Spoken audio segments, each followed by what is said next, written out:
i-update ho muna tayo sa mga kaganapan dyan sa may West Philippine Sea at yun hong reaction ng Philippine Coast Guard doon sa kamakailan po ay maalab na pahayag ni Pangulong Marcos dito sa pagbabantay ng uniformed personnel dyan sa may West Philippine Sea. Kasama ho natin si Admiral J. Tariela, ang nagsisilbing tagapagsalita o spokesperson ng Philippine Coast Guard para sa mga usapin dyan sa may West Philippine Sea.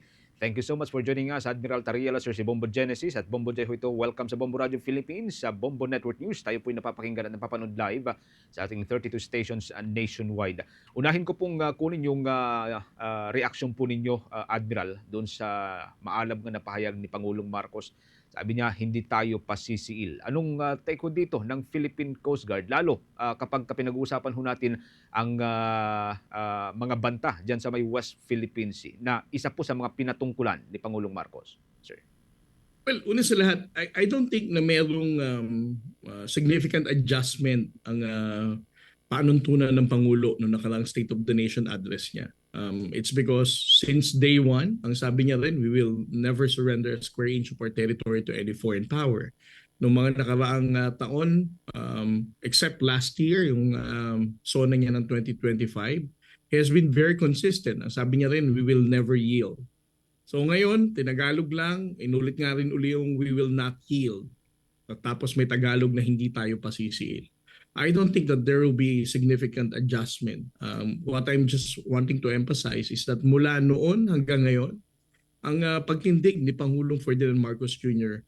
has been very consistent. No? Pagdating sa West Philippine Sea, I think this is the most consistent policy ng ating Pangulo mula unang taon niya hanggang ngayon, and hoping, no? Although sinabi niya naman sa kanyang SONA na he's going to continue what he started simula nung inassume niya ang pagiging Pangulo ng bansa na ito.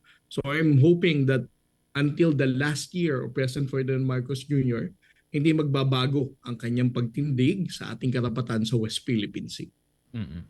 Sa tingin ho ninyo, magkakaroon ho kaya ito ng epekto sa China? Lalo't tuloy-tuloy ho sila sa kanilang ginagawang pambubuli. Ano? Or ika nga, will it strike a chord sa China after ho nitong maalab na pahayag ni Pangulong Marcos? Admiral. Well, again, we cannot speculate kung ano magiging response ng China sa State of the Nation address ni Pangulong Ferdinand Marcos Jr. But we need to understand, no, na ito dapat ang panuntunan ng isang Pangulo. We don't really care about the reaction of China dahil ang pagtindig ni Pangulong Marcos ay sumisimbolo sa ating pagka-Pilipino. And we're not violating any laws. Katulad ng sinabi niya, we are not greedy, we are not racist, and we are not liars. We're not greedy in the sense na wala naman tayong inaangkin kung ano lamang talaga ang nasa atin. We are not liars dahil hindi naman tayo nagsisinungaling. Everything that we stand for is always supported by international law. No?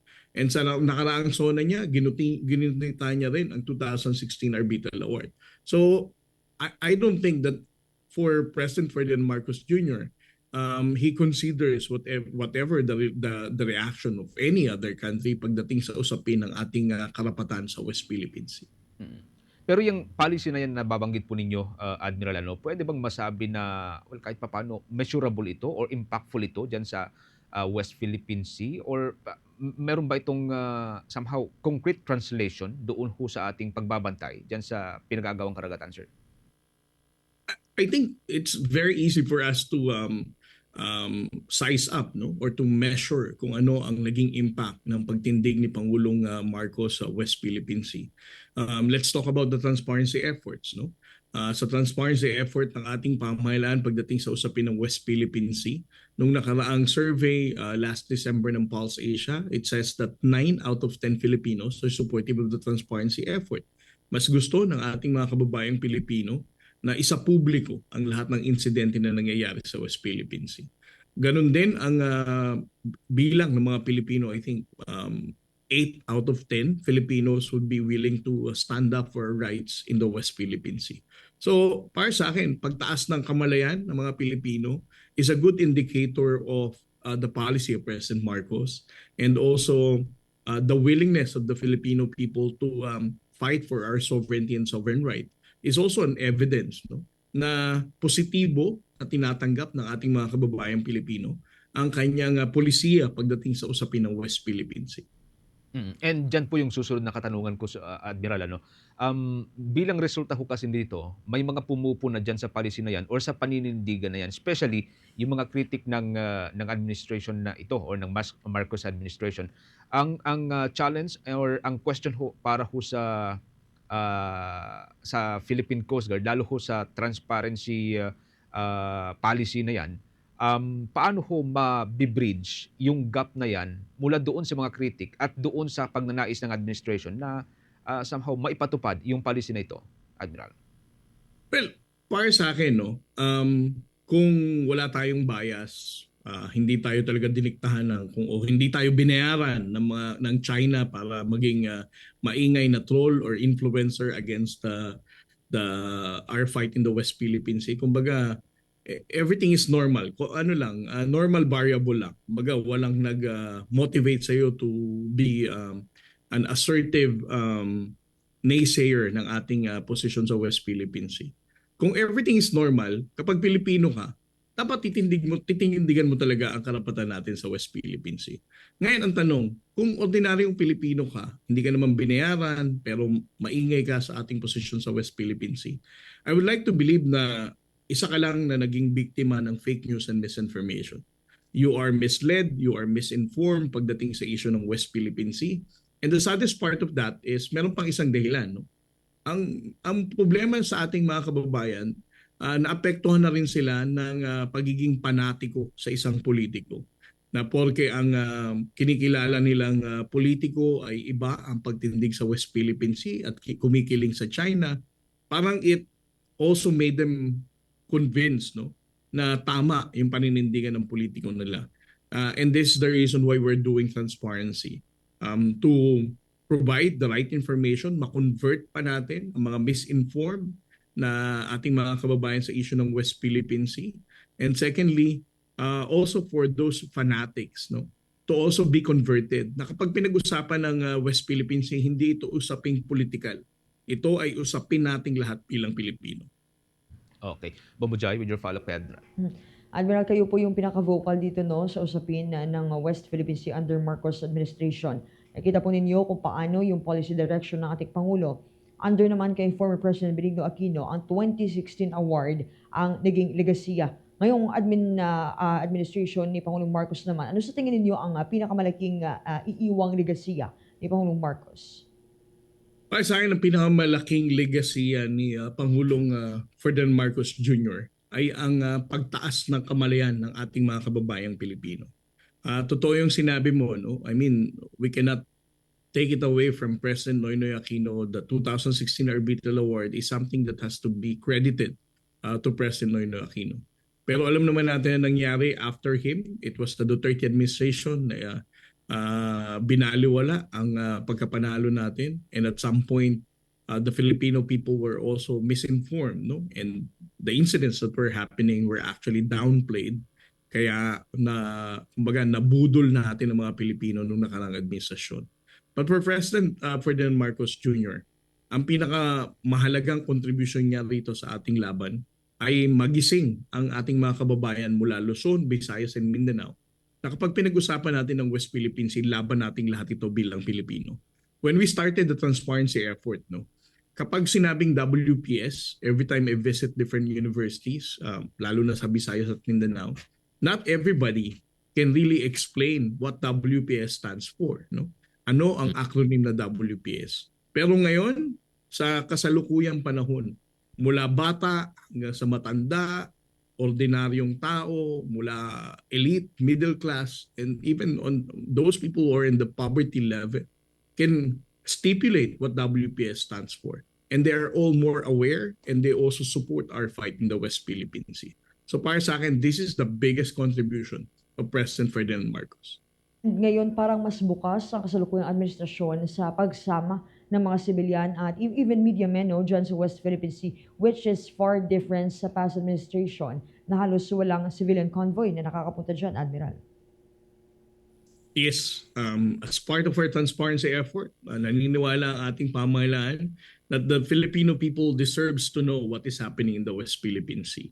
At yung aming panuntunan, no, that the only way that you can awaken the sense of patriotism of the Filipino people is to provide them the right information. Also, may dagdag ko rin Admiral, after ng State of the Nation address, may sumunod ulit na post itong Chinese Embassy sa Manila about sa inyo. Ito yung sinabi nila, a lie is a lie. Hindi mo kayang gawing katotohanan ang kasinungalingan sa pamamagitan ng whitewashing, Mr. Zaytariela. Simple lang, hinahamon kitang panoorin ang buong video at sabihin sa publiko na hindi ka nagsisinungaling. Yan po yung sinabi ng Chinese Embassy. Ano po yung sagot nyo dito, Admiral? Alam mo, sa totoo lang, desperado na si Mr. Go Away kasama si Chinese Ambassador para sirain ang aking kredibilidad being the loudest voice pagdating sa usapin ng West Philippine Sea. Saan ka makakita na bubuhayin pa nila tong issue na to na paulit-ulit? Last January pa nila ginawa ito, nag-diplomatic protest na sila na halos buwan-buwan inuulit-ulit na ginagamit na pang-kumbinse sa mga Pilipino na nagsinungaling ako. Now, ang issue ni Mr. Go Away at saka ni Chinese Ambassador, mukhang siya naman na nagdidikta kay Go Away, is that binastos ko daw ang Chinese leader. Well, una sa lahat, no? Ang sinabi kong, well, hindi ko naman pinangalanan dun sa caricature, which is totoo naman, no? If you're going to look at the slide, wala namang nakapangalan dun na si Jinping. Ngayon, nilabas nila ang isang university lecturer sa loob ng isang university setting na binanggit ko na si Xi Jinping and all. But again, these are two different occasions. No? Una sa lahat, we have academic freedom. No? It doesn't reflect my position as a spokesperson dahil tayo ay may malayang pamamahayag. Nagsasalita tayo dito, nakikipag-usap sa mga estudyante ng isang universidad. Secondly, they should stop deflecting this issue. No? Ang satirical images na ginamit ko does not equate to the racist video na ginawa nila and does not also equate to the harassment, the bullying, and barbaric activities of the People's Republic of China. Kahit anong political satire na image na maiguguhit ng kahit na sinong Pilipino, hindi nito matutumbasan ang pambababoy ng Chinese Coast Guard, Chinese Maritime Militia, sa mga mangingisdang Pilipino na binubuli at pinaaalis nila sa Baho de Masinloc dahil patuloy nila itong kinakamkam ng walang legal na basehan. In connection to that, Admiral, pinuna kayo ni Senator Robin Padilla. Sinabi na, kayo naman daw ho yung nagsimula. May time na po ba kayong mag-usap ni Senator Robin after niyan? Well, first of all, I don't have any personal issues kay Senator Robin Padilla. No? Siya ay ating nirespeto being the number one senator ng 2022 election at inaasahan natin uling maging number one nitong 2028 election according to the most recent survey. No? Mataas ang respeto natin kay Senator Robin. Pero pagdating dun sa comment niya ng monkey na through the lens naman daw ng mga white supremacists, I think it's inappropriate dahil una sa lahat, ang nagsabi sa ating unggoy tayo dito sa video na to is not actually the Europeans or the Americans. Ang nagsabi sa atin dito sa video na ito ay China. Secondly, parang naka-move on na ang mga white supremacists na sinasabi niya sa issue ng racism. Racism does not have any space in our modern society right now. Hindi na ito ginagamit sa Europa, hindi na ito ginagamit sa ibang bansa, no, na masasabi nating used to be the white supremacists na pinatutungkulan niya. Third, kung ang tanong mo, nagkaliwanagan na ba kami, I mean, para sa akin, I explained it very plainly. Tinagalog ko na yung huling response ko sa kanya. Hindi naman na siya nag-reply. And so, I believe na naayos naman namin through my explanation. No? Okay, Bobo Jen? Panghuli na lang ho siguro, Admiral, no? At in connection pa rin dyan sa may question ni Bombojay, sa gitna po na magkakaibang pananaw ho ninyo between sa inyo at kay Senator Robin Padilla, paano ho masisigurong hindi po malilito ang mga Pinoy or ang public? Kasi it's either kayo po or si Senator Padilla ang kanilang paniniwalaan. Alam mo, para sa akin, the only way that we can really size up the pulse of the Filipino people is to look at the social media comments, the social media reaction ng mga tao. And if you're, ayokong buhatin ang bangko natin at ang ating pamahalaan pagdating sa issue ng West Philippine Sea. You can see it for yourself, no? Kung ano ang naging reaksyon ng ating mga kababayan pagdating sa issue ng racist video ng People's Republic of China. Okay. Thank you so much for joining us, Admiral J. Tariela, sir. Ingat po kayo. Hanggang sa mga susunod po. Thank you. Thank you, sir. Si Admiral J. Tariela, mga kaumbo, ang nagsisilbing tagapagsalita ng Philippine Coast Guard o spokesperson ng Philippine Coast Guard sa mga usapin dyan sa may West Philippine Sea.